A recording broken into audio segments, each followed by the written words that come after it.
trying to save him a couple years on his eyesight. Good? Okay.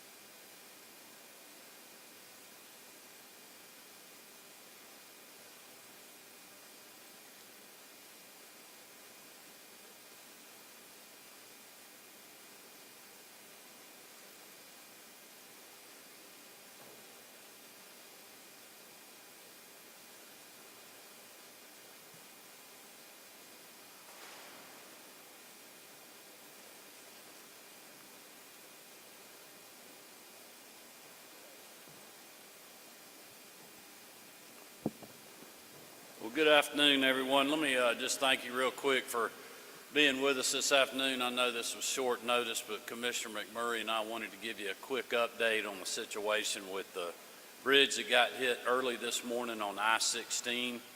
Certainly want to thank all of our DOT folks who responded early this morning, continue to be on the scene, as well as the State Patrol and a lot of local law enforcement as well that's helping us. We appreciate their support.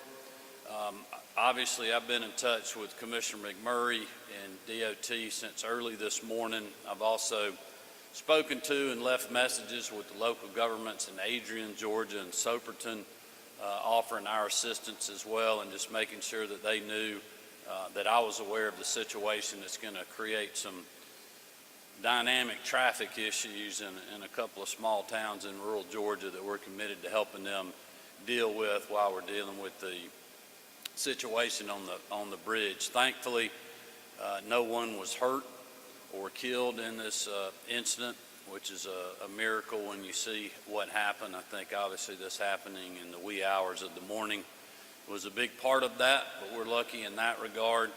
And again, just want to thank all our folks at DOT, local and state law enforcement that are responding. And I'm going to turn it over to Commissioner McMurray to give you a more detailed update on what happened, but also what the plans are here the next few days, and then we'll be glad to answer any questions. Russell. Thank you, Governor, and thank you for calling this together and for all of you being here today. Again, let me start with safety and how fortunate we are that there were no injuries in this tragic and very unfortunate event that happened on I-16 in Truitland County. This incident is a result of basically a tractor trailer that has a dump bed, and the dump bed was up that struck the bridge. In fact, when it struck the bridge with such force, it shifted the bridge beams off of their supports that what hold the bridge up over I-16, shifted it off its support, and in fact, part of it is overhanging or suspended in midair, which has caused a very unsafe condition for any other vehicles to try to go under, and certainly tractor trailers or commercial vehicles would not even fit under this bridge now. So that was the criticality in shutting down I-16 in both directions. Again, I'd like to say a special thanks to the Georgia State Patrol for immediately notifying us and stopping traffic such that nobody else could have been injured or harmed while this event happened, and also to the local law enforcement who immediately started with off-site detours to try to get traffic in and around this location. And again, as the governor said, a special sympathy and level of concern to our communities that are impacted here in Truitland County, especially the city of Adrian and the city of Soperton, which now have a lot of traffic. In fact, some 21,000 vehicles per day navigating through their local communities. So that, again, a big impact to the local communities. Again, our first priority in everything is safety. And that was the necessity of closing I-16. So let me talk to you just a little bit about the detours that are in place. We did try to lessen the detour impacts by splitting eastbound and westbound detours.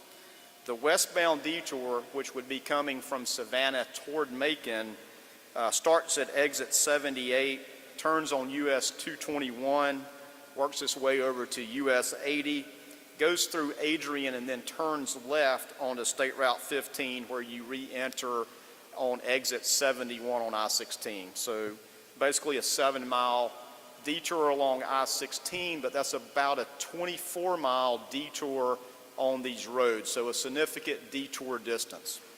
Eastbound, if you're heading from Macon to Savannah, you will exit at exit 71 onto Highway 15 to Soperton, where you turn left onto State Route 46 and then a left on State Route 56 to re-enter I-16 at exit 78. That detour distance is approximately 10 miles, so much shorter detour, but again through downtown Soperton. Now let me talk just a little bit about the timeline to try to reopen I-16. That is our first priority in that we do it safely. It's been determined that the fastest way to reopen I-16 is to demolish the existing bridge beams and this deck portion over I-16. That will be the fastest way to reopen I-16. We already have crews out there underway preparing for this demolition, and mobilization of specialized demolition equipment is en route and will begin demolition this evening. This demolition is difficult and tricky. It sounds like it would be easy to tear down a bridge, but this is a unique bridge design where there is one beam that spans both east and westbound of I-16, and that's why the whole bridge shifted when it was struck by this truck with its bed up. That's why it shifted off of its supports, because it's one beam. That beam has stresses and pressures in it that are concerning, and that has to be strategically located how the bridge will be disassembled, if you will, so that nobody gets hurt in the demolition process. We are strategic in how we plan to reopen I-16, but we cannot reopen I-16 until the entire bridge deck is basically on the ground. Our plan is to open one lane westbound, that would be Savannah to Macon, by Sunday morning. Have one lane open flowing westbound Savannah to Macon, and then by Monday have one lane eastbound open on I-16. We expect that the full reopening of I-16 will occur by mid to late next week, obviously weather permitting and lots of factors of complication of demolition. That is our target. We do not yet have a time to replace the bridge over I-16, which is State Route 86. It is a very minor state route that only has about 200 to 300 vehicles per day on it, and there are adequate detours to go around it itself. So our main focus is get I-16 and the commerce that flows up in I-16 back flowing as soon as possible.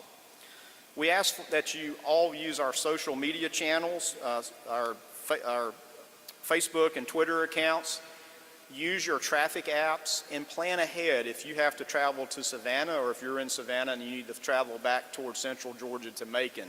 Please use those traffic apps, plan your trip ahead, and try to avoid these detours that we have in place, because Soperton and Adrian certainly will have a lot of traffic in it. If you look at your maps on your phone now, you'll see those areas are very red.